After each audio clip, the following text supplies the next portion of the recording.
Dear students, today we are going to discuss about international price discrimination and dumping, which is related to this international price discrimination concept.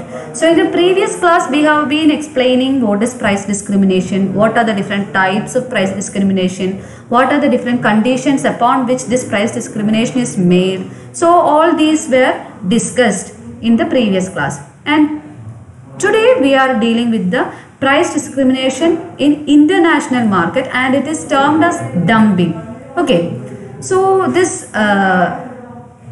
price discrimination, international price discrimination and dumping. So a special case of price discrimination occurs when a monopoly has two markets.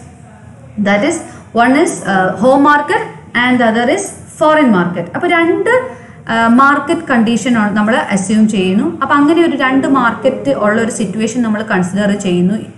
And one is home market. Home market is considered as protected home market. അവിടെ monopoly market situation exist ചെയ്യും. And the second market is foreign market in which it is one among many competitors. Foreign market എന്ന് പറയുമ്പോൾ അവിടെ competition exist ചെയ്യുന്നുണ്ട്. അപ്പോൾ പല കോമ്പറ്റീറ്റേഴ്സിൽ ഒന്നായിട്ട് foreign മാർക്കറ്റും നമുക്ക് മുന്നിൽ ഉണ്ട്. അപ്പോൾ ഒരു മാർക്കറ്റ് സിറ്റുവേഷൻ എന്താണ്? കോമ്പറ്റീഷൻ ഉണ്ട്. മറ്റേ മാർക്കറ്റ് സിറ്റുവേഷൻ എന്താണ്? മോണോപ്പൊളി സിറ്റുവേഷൻ ആണ്.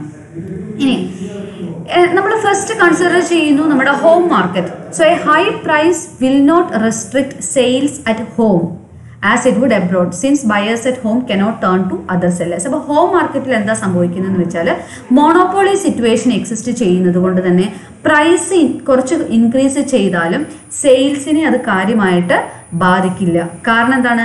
Buyers at home cannot turn to other sellers. വേറെ സെല്ലേഴ്സിൻ്റെ അടുത്ത് പോയി സാധനം മേടിക്കാനുള്ള ഒരു പോസിബിലിറ്റി അവർക്കില്ല. കാരണം ആ ഒരു മാർക്കറ്റിൽ മോണോപ്പൊളി കണ്ടീഷൻ എക്സിസ്റ്റ് ചെയ്യുന്നുണ്ട്. As a result, monopoly firm will find it more profitable to charge higher price at home. അപ്പോൾ ഹോം മാർക്കറ്റിൽ മോണോപ്പൊളി ഫേംസിന് പ്രോഫിറ്റബിൾ ആയിട്ടുള്ള രീതിയിൽ അവർ ഹൈ പ്രൈസ് സെറ്റ് ചെയ്യും. എബ്രോഡിലോട്ട് വരുമ്പോൾ അവിടെ കോമ്പറ്റീഷൻ ഉണ്ട്. ഫോറിൻ മാർക്കറ്റിലോട്ട് വരുമ്പോൾ അവിടെ കോമ്പറ്റീഷൻ ഉണ്ട്.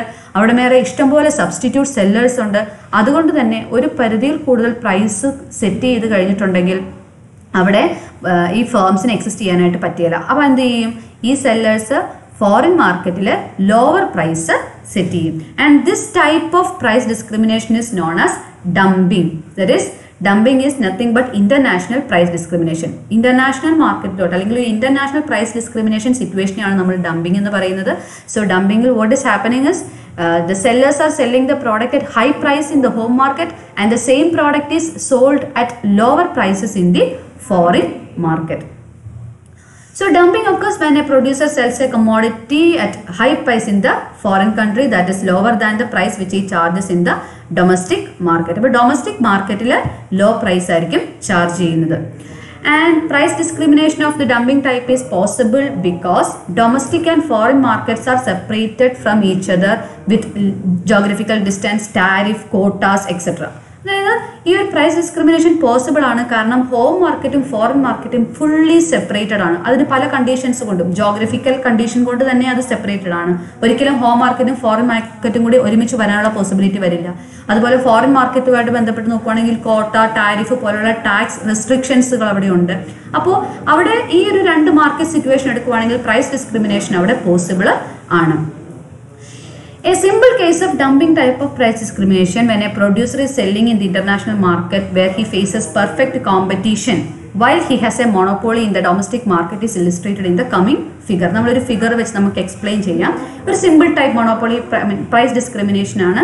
ഇന്റർനാഷണൽ മാർക്കറ്റിൽ പെർഫെക്റ്റ് കോമ്പറ്റീഷൻ ഉണ്ട്. ഡൊമസ്റ്റിക് മാർക്കറ്റിൽ മോണോപ്പൊളി സിറ്റുവേഷൻ ആണ്. അപ്പോൾ അങ്ങനെയൊരു എന്താണ് ഡംപിങ് ടൈപ്പ് പ്രൈസ് ഡിസ്ക്രിമിനേഷൻ ആണ് ഇവിടെ ഉള്ളത്. അപ്പോൾ ഈ MRH എന്ന് പറയുന്നതാണ് ഹോം മാർക്കറ്റിലെ മാർജിനൽ റവന്യൂ. ഇത് ഹോം മാർക്കറ്റിലെ average revenue. This is the common marginal cost curve. കാരണം എന്താണ്? മാർജിനൽ കോസ്റ്റ് സെയിം ആണ്. സെയിം പ്രൊഡ്യൂസർ ആണ് ഇവിടെ പ്രൊഡക്ഷൻ നടത്തുന്നത്.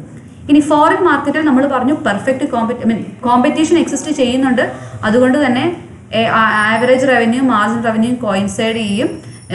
കോമ്പറ്റീഷൻ ഉള്ളത് കൊണ്ട് തന്നെ പെർഫെക്റ്റ്ലി ഇലാസ്റ്റിക് ആയിട്ടുള്ള AR ആൻഡ് MR കർവ് ആയിരിക്കും. അതായത് ഹൊറിസോണ്ടൽ കർവ് ആയിരിക്കും.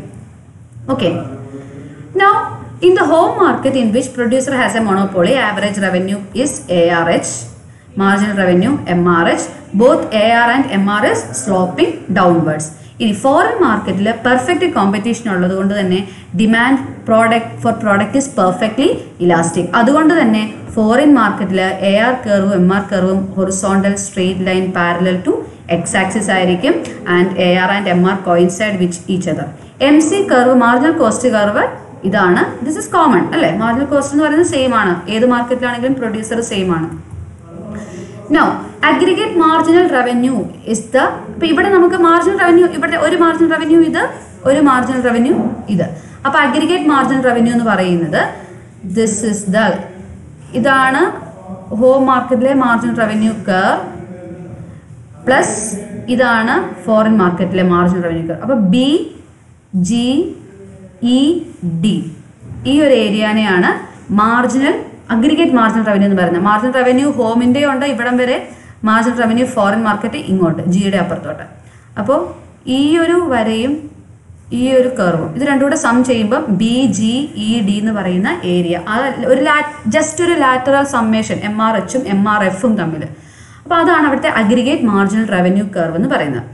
And marginal cost curve intersect aggregate marginal revenue curve at point E. അപ്പം ഓക്കെ, ഇതാണ് നമ്മുടെ aggregate marginal revenue curve BGED.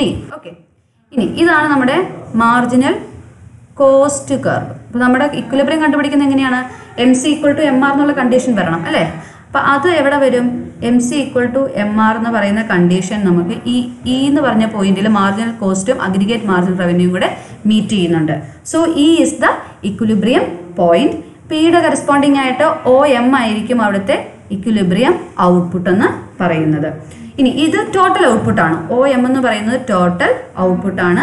So ഈ ടോട്ടൽ ഔട്ട്പുട്ടിനെ ഹോം മാർക്കറ്റിലും, രണ്ട് മാർക്കറ്റ് ഉണ്ട്, അപ്പോൾ ഹോം മാർക്കറ്റിലും ഡൊമസ്റ്റിക് മാർക്കറ്റിലുമായിട്ട് ഡിസ്ട്രിബ്യൂട്ട് ചെയ്യണം. So it is distributed in such a way that marginal revenue in each market is equal to each other and to the marginal cost. അപ്പോൾ രണ്ട് home മാർക്കറ്റിലെയും foreign മാർക്കറ്റിലെയും marginal revenue should be equal to each other. അതുപോലെ തന്നെ രണ്ട് MR കർവും MC കർവിനോട് equal ആയിരിക്കണം. അപ്പോൾ MC = MR എന്നുള്ള കണ്ടീഷൻ സാറ്റിസ്ഫൈ ചെയ്യണം ബോത്ത് ഹോം മാർക്കറ്റിലും ഫോറിൻ മാർക്കറ്റിലും. So OR is the amount sold in home market, RM is the amount sold in foreign market. Okay, so OR is the amount sold in home market. ഇവിടെ നോക്കിക്കേ, ഇതാണ് RG എന്ന് പറയുന്നതാണ് home മാർക്കറ്റിലെ marginal revenue അല്ലേ? MRH meet ചെയ്യുന്ന point ആണ് G. അപ്പോൾ ഇതാണ് which is equal to marginal cost ME. So ME നോക്കിയേ, RGയും MEയും സെയിം പാരലൽ ആണ് അല്ലേ? സെയിം തന്നെയാണ്. അപ്പോൾ MC = MR. MC എന്ന് പറയുന്നത് ഇത്രയാണ്, MR എന്ന് പറയുന്നത് ഇത്രയാണ്. അപ്പോൾ OR is the amount sold in home market. ഇനി out of total output OM ആണ് ടോട്ടൽ ഔട്ട്പുട്ട്, OR ആണ് ഹോം മാർക്കറ്റിൽ സെൽ ചെയ്തത്. ഇനി from the curve ARH average revenue, home മാർക്കറ്റിലെ ആവറേജ് റവന്യൂ കർവിൽ നിന്ന് നമുക്ക് മനസ്സിലാക്കാം price OPH will be charged in the home market. PH എന്ന് പറയുന്നതാണ് ഹോം മാർക്കറ്റിലെ പ്രൈസ്. അപ്പം ഇത്രയും പ്രൈസാണ് ഹോം മാർക്കറ്റിൽ ചാർജ് ചെയ്യുന്നത്. ഇനി മിച്ചമുള്ള amount, rest of the amount RM. Okay, RM will be sold in the foreign market. അപ്പോൾ RM എന്ന് പറയുന്ന നെക്സ്റ്റ് ഇത്, ഈ RM എന്ന് പറയുന്ന എമൗണ്ട് ആയിരിക്കും ഫോറിൻ മാർക്കറ്റിൽ സെല് ചെയ്യുന്നത്. അതിൻ്റെ കറസ്പോണ്ടിങ് പ്രൈസ് എത്രയാണെന്ന് നോക്കിയേ, ARFൻ്റെ പ്രൈസ് PF ആയിരിക്കും. അപ്പോൾ ആവറേജ് റവന്യൂ ഇവിടുത്തെ ആണെങ്കിലും നോക്കുമ്പം PH വരും, ഇവിടുത്തെ PF വരും. അതായത് ഹോം മാർക്കറ്റിലെ പ്രൈസ് ഫോറിൻ മാർക്കറ്റിലെ പ്രൈസിനേക്കാളും ഹയർ ആണ്, അല്ലെങ്കിൽ ഫോറിൻ മാർക്കറ്റിലെ പ്രൈസ് ഹോം മാർക്കറ്റിനേക്കാളും ലോവർ ആണ്.